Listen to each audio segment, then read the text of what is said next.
Today, we are going to study about hunger, hardships, and popular revolt in Europe in the 19th century. So far, we are dealing with the chapter The Rise of Nationalism in Europe. So let us see the economic depression of 1830s. What were the features of the economic depression of 1830s?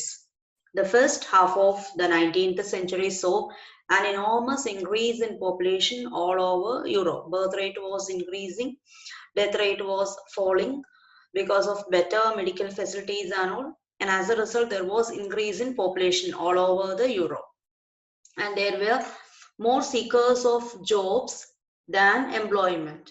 As population started increasing, unemployment started growing, people were not getting jobs. As a result, they needed more employment opportunities.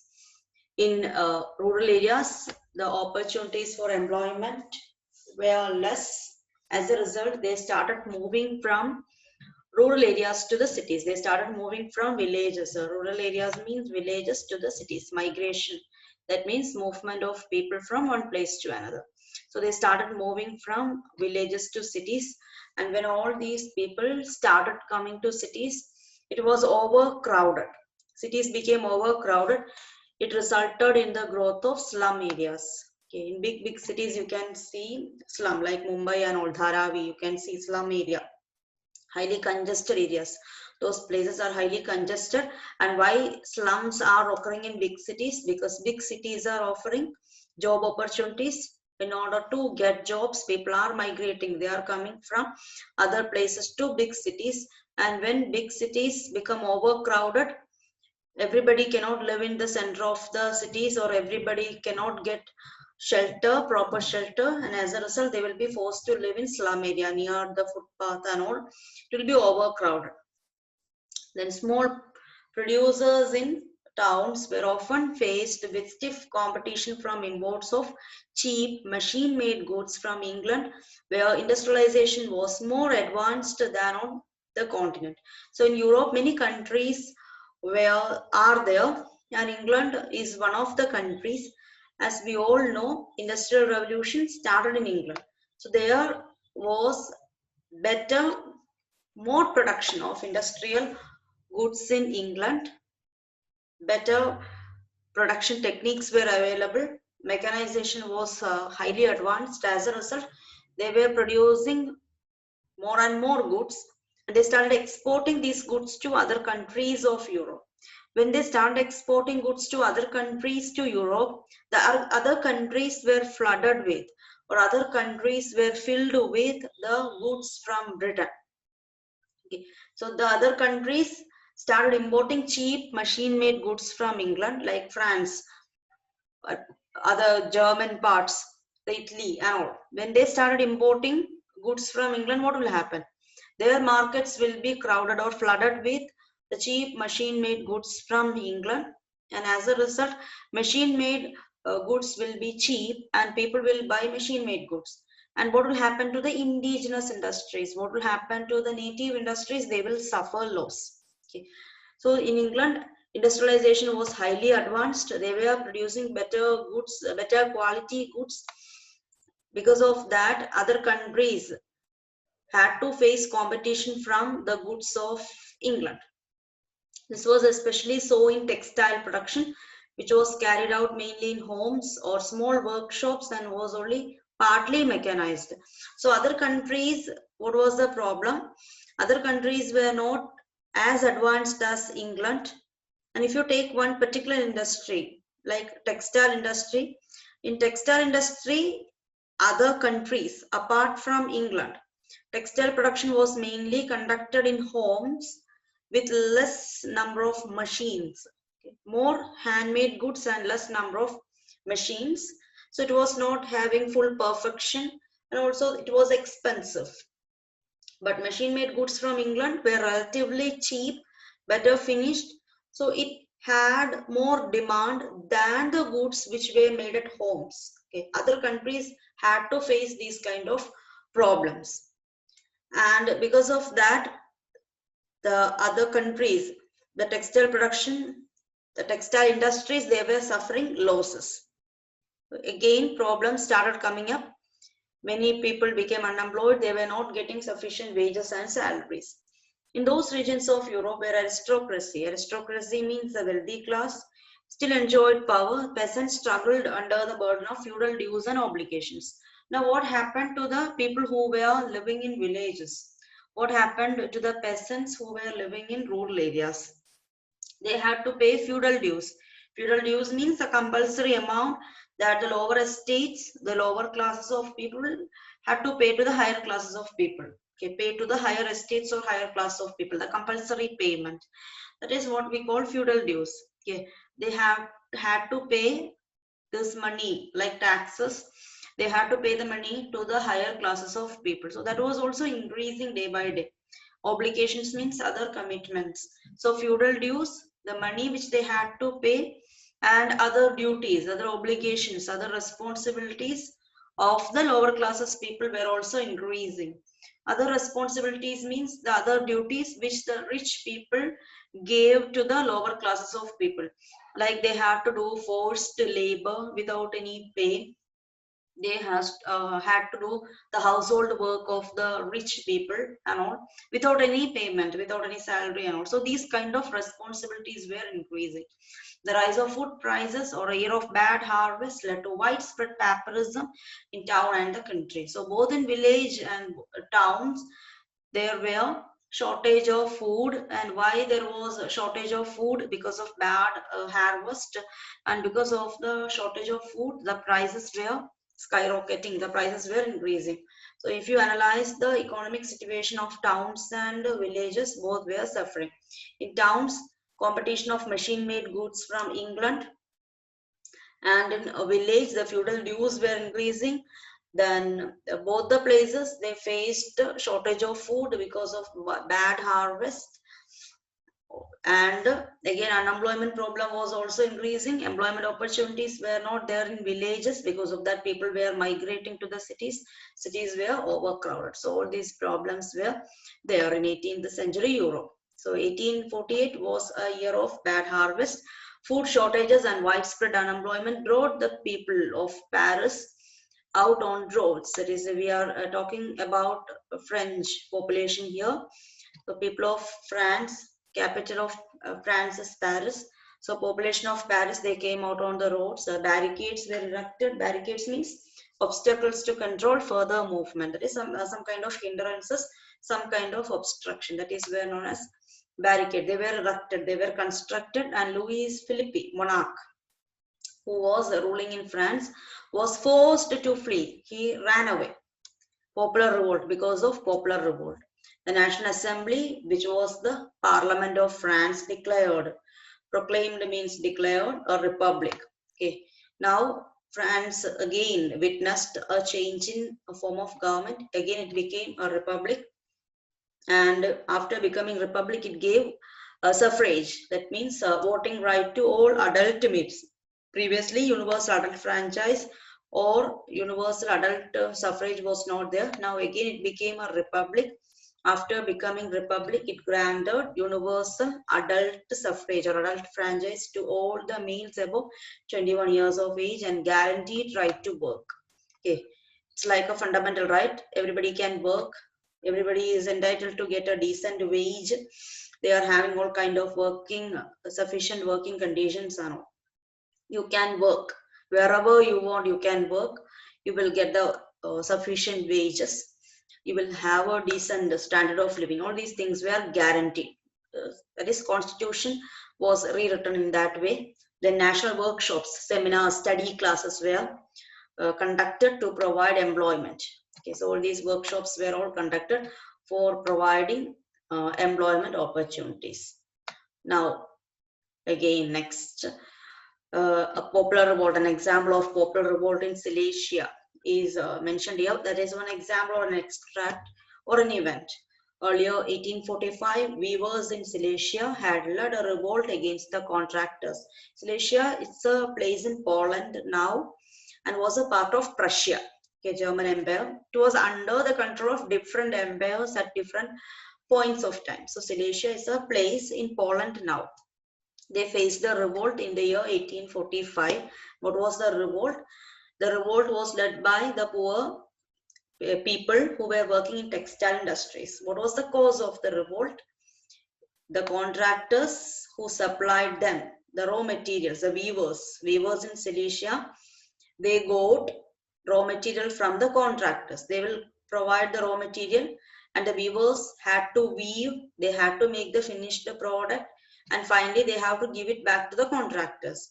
So before the beginning of weaving, the contractors offered them higher payments, but afterwards, after weaving the cloth, they will reduce the payment. That is what they had done. Okay, they reduced the payment afterwards. That is what they had done. And because of that, these poor people were not getting any kind of money which they wanted. And about that, about such a miserable condition, journalist William Wolfe has written. So I am going to read it. In these villages, there is about 18,000 inhabitants. Cotton weaving is the most widespread occupation. The misery of the workers is extreme, very bad. The desperate need for jobs has been taken advantage of by contractors to reduce the prices of goods they order. On 4th June, 2 p.m., a large crowd of weavers emerged from their homes. They came from their homes. They went to the mansion. Mansion means they went to the palace of the contractor.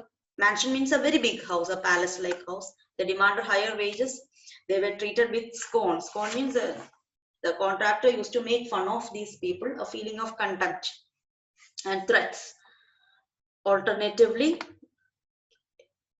they were treating them in a bad way. Following this, a group of people forced their way into the house, smashed elegant window panes, furniture. So what did the people do? They went to the contractor's home. The contractors made fun of them. They threatened them. And in return, what did these people do? They entered into the house of the contractor. They smashed, they broke everything. They broke windows, they broke furniture. Porcelain means they broke the ceramics and all. And another group went to the storehouse. They plundered, looted the supplies of cloth, which they tore into shreds. They torn away all the clothes and get into pieces. Shreds means into small pieces. The contractor fled with his family to the neighboring village, which however refused to shelter such a person. When he went to the other village, the other villagers were not ready to accept him. Then he came back. Afterwards, army was there. Then fighting, all these things happened, and in that fight, 11 weavers were dead, shot. Okay, so this was the kind of popular revolt. An example is given here. That means people went to a contractor's home. The contractor did not accept their demands, and in return, people attacked him, and finally, many people got killed. Okay, so this is an example which is given here. Now, revolution of liberals in France and other countries, and also in Germany, that is being dealt in detail here. So, parallel to the revolt of poor, so an example which I told you was the revolt of the poor people, weaver. Now, what about the other people? Unemployed, starving peasants. Along with the poor, unemployed and starving peasants, the workers also, the workers which were working in industries, they also started revolting against the various rulers in the year 1848. And most of the revolutions were held by the educated middle class people, along with the poor, unemployed and starving peasants. So not only poor, unemployed and starving peasants started the revolution, along with them, others also started revolution, like the educated middle class. Now, events of February 1848 in France had brought about abdication of the monarch. Abdication of monarch means the ruler was removed from power. The ruler of France was removed from power.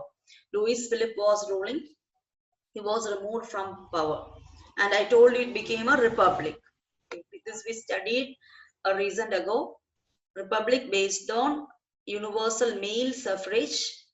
That means all the males who were above 21 years of age can vote. Okay, so Louis Philippe was removed from power, abdication of the monarch, and a republican form of government has been created.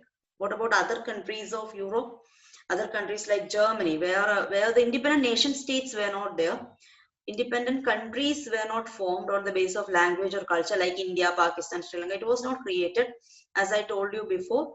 So different parts like Germany, Italy, Poland, Austro-Hungarian Empire, they are also the educated, liberal, middle class people. They all started revolution. They were demanding constitutionalism. They needed a constitution.